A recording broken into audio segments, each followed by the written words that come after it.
central and state governments seem to have one first response to any protest or contentious issue: shut the internet. As we speak, there is no internet connection in Jammu and Kashmir, large parts of the northeast, Aligarh and Saharanpur today, where there are protests against the CAB. It's almost become a standard operating procedure, which is why we are called the capital of shutdowns. According to a report by Freedom House, India topped the list of shutdowns among 65 countries they surveyed, with over 100 internet shutdowns in 2018. The reasons are public safety or national security. But is this the only way to curb violence? And when does this preventive action become excess? Speaking to me on this now are Pranesh Prakash, affiliated fellow at Yale Information Society Project, and Pavan Duggal, president cyberlaws.net. Essentially two people you should listen to if you want to figure out government policy and the internet. Welcome to both of you. Pranesh, let me begin with you and let me take the counter view. Now, in a situation like today, like what we've seen in Assam, in Guwahati last couple of days, if you were in charge, would you not have shut the internet? Absolutely not, because without access to the internet, essential facilities such as access to medical care becomes more difficult. Police functioning becomes more difficult. Running off government becomes more difficult. So shutting down the internet is absolutely the wrong response. And indeed, it hampers the right kinds of responses. If the government isn't able to actually control what's happening on the streets, even though it has police battalions and indeed army going from other parts of the country to the northeast and to Assam, then I don't see how shutting down the internet is actually helping any at all, because people are out on the streets. People aren't gossiping amongst each other. They aren't spreading misinformation over social networks and so on. They're actually on the streets protesting. So how is this supposed to help? This is just like, for instance, the situation where in places like Rajasthan, you have internet shutdowns because exams are happening and people don't want students to cheat. Well, shutting down the internet for a whole lot of people, for everything, isn't actually going to help in these kinds of situations. It's a disproportionate response, and it harms what you're trying to do, and it harms freedom of information and expression. You know, it's an important point, and it's an important point, especially since we are focused on digital India, right? We're focused on getting digital access to every part of the country. A lot of our startup boom has happened because of internet connections in remote places. But Pavan Duggal, if you look at it in a broader picture, and we're showing you the reports from Freedom House, etc., we seem to be the most quote-unquote trigger happy when it comes to shutting down the internet.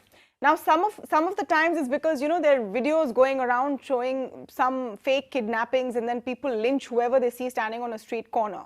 And it's a difficult decision. But why do you think this is the go-to response?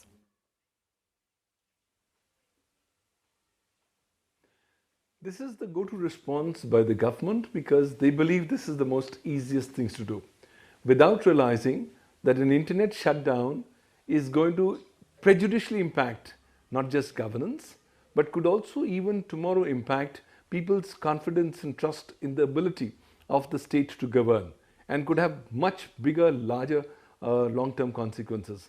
I believe in today's world, when across the world it's been well stated that the right to the internet is part of your fundamental rights or human rights, merely shutting down of internet on the ground of some public exigency or not is not really going to help. It's time that governments will have to start coming up with more innovative, creative strategies to deal with these law and order problems. Yes, on a legal standpoint, I can't doubt the government. The government has the power under the Information Technology Act 2000 for blocking, for closing down the internet. However, that power has only to be exercised in certain limited circumstances. But because of the nature of the clauses that are given under the IT Act, they are so subjective and so vast that just about any kind of a situation could be brought within the ambit of this kind of wordings. So I think the governments have to quickly realize, keep in mind the Twitter revolution that took place in Egypt. And if you're going to keep on shutting down the internet very frequently, there's going to be a huge popular uproar that could potentially impact governance per se. So think differently, think creatively, and think innovatively of how to deal with real world problems rather than cutting down the internet connectivity pipe. No, I mean, it's a good point, but you know, those aren't specific options. And I know that you know, you're on the side of the story where you don't have to give specific options to the government. That's their problem. But frankly, let me come back to that. When you say think differently, think innovatively, what are you going to do in a situation like that, which very quickly tends to go out of hand? I'm going to take that question back to Mr. Duggal. You know, in some cases, it seems excessive.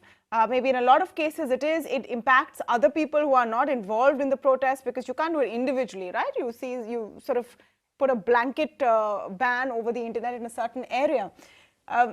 What are the options though?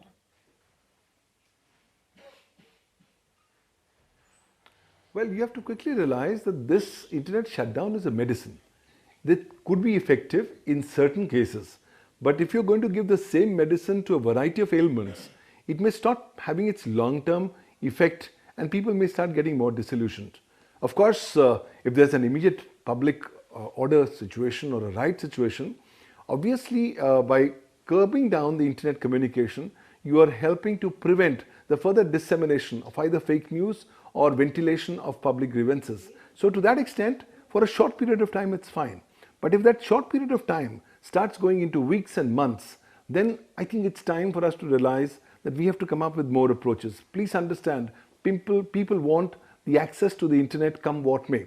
And if you are disenfranchising them by cutting off the internet, the kind of pushback that you're likely to get from people is going to be far more long stretched and far more severe. I don't have exact answers of what kind of creative approaches. Yes, the government will have to keep on resorting to these shutdowns of the internet, but not every case would warrant an internet shutdown. Yeah. You will have to now come up with more on the ground, real situations of taking people into confidence, trying to diffuse the situation rather than saying, look, there's a problem, let's close our eyes, let's cut the internet. We need to be more different. No, and it doesn't necessarily always work. Like we've seen in Assam right now, it hasn't stopped people from coming out necessarily. Pranesh, would you like to add insights to why governments in India, and this is central and state governments, very often use this tactic? Why do they use this as the first mode? And for example, in Kashmir, now you've had no internet for months. After several claims that things have returned to normalcy, then why let people who are not indulging in these protests, etc., suffer? The simple answer is because the government doesn't care about their suffering. People are dying because there is no internet, because they don't have access to the transplants which they get for free under Ayushman Bharat, because those can't be registered into the healthcare system. So people are literally dying because of lack of access to the internet. And yet the government says that there is a greater need to save lives. Well, you're killing people by not having, providing access to the internet, by cutting off that access. So this doesn't, you're doing far worse by cutting access than what you're seeking to prevent. So it's just that the government is thoughtless. And for instance, 4 UN special rapporteurs all got together in a joint statement, condemned internet shutdown in Jammu and Kashmir. And yet that hasn't changed the government's opinion. Indeed, last year, the Pakistan Supreme Court struck down the provision for internet shutdown in Pakistan and called them unlawful, unconstitutional. In India, our Supreme Court hasn't yet done so, and in fact, there hasn't been a single case that they've heard on merits on internet shutdown so far.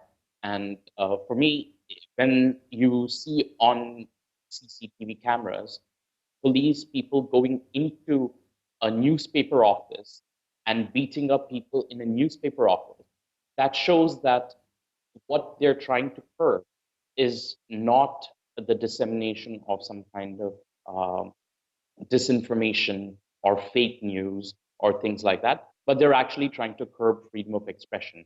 Now, this, again, let me point out, can be counterproductive, because if people are able to vent their frustration and anger online, they're actually less likely, perhaps, to go out onto the streets to vent that anger.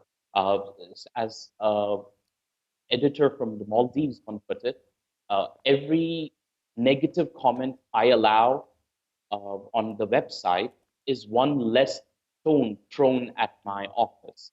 And so, which is his justification for why negative comments should be allowed and these kinds of expression should be allowed, because they actually help prevent violence. The government doesn't seem to have that view. The government, in fact, seems to have the opposite view of shutting down even legitimate newspapers and beating up news persons, right, and cutting down access to information to real information. Yeah. For every. No, but I think what you're speaking about is a very specific sort of censorship and clampdown. But when you shut the internet, you shut everything off. And as you mentioned, Pranesh, you shut off access to government schemes. You shut off access to information for your business. You just shut everything down. In this day and age, it's not as simple as, not being able to watch your favorite program on an app. It's really cutting off your lifeline. So hopefully we will see less rather than more shutdowns in the new year as we end 2019. I want to thank both of you for joining us on this very interesting conversation on the India development debate. I'm taking a very short break, but don't go anywhere. Coming up next, the big debate on the Citizenship Amendment Bill. While the government's busy putting out fires in the northeast, are there diplomatic hurdles ahead which were perhaps unforeseen? We're discussing that on a day when Shinzo Abe has had to postpone his visit, defer it actually, because he was supposed to come to Guwahati, where the protests have really been violent. The Bangladeshi foreign minister has cancelled his trip to India. There have been some statements from the US State Department. What do we make of all of this? I'm talking about that when we come back. We're also doing a UK election check. We're telling you about the FASTag.